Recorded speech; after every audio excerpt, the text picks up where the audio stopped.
Welcome to the Learning Pines YouTube. We hope this video helps. You start by confirming the essentials. Sign into the same Google account on both your phone and laptop, because Gmail sync depends on account continuity. Once done, connect them to the same Wi-Fi network for quickest setup, or plug a data-capable USB cable for direct transfer.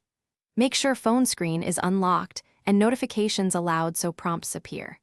These steps reduce friction and prevent authentication errors. Following them now gets you ready for the next, more detailed connection steps.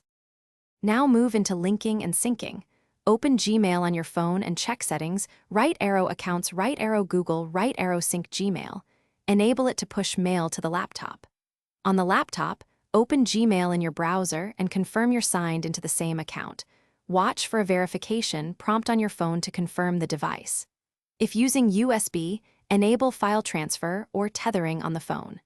These actions ensure messages, contacts, and labels flow both ways and prevent partial sync issues. Finish by validating that emails and labels appear on your laptop and that composing on one device reflects on the other. If everything looks good, enable two-factor authentication for added security and save any recovery info.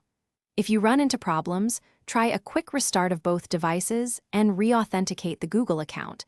That clears cached tokens and often fixes stuck sync. If that fails, remove the account from the phone and re-add it. This resets permissions and usually resolves persistent connection. Thanks for watching. Consider subscribing if we helped you.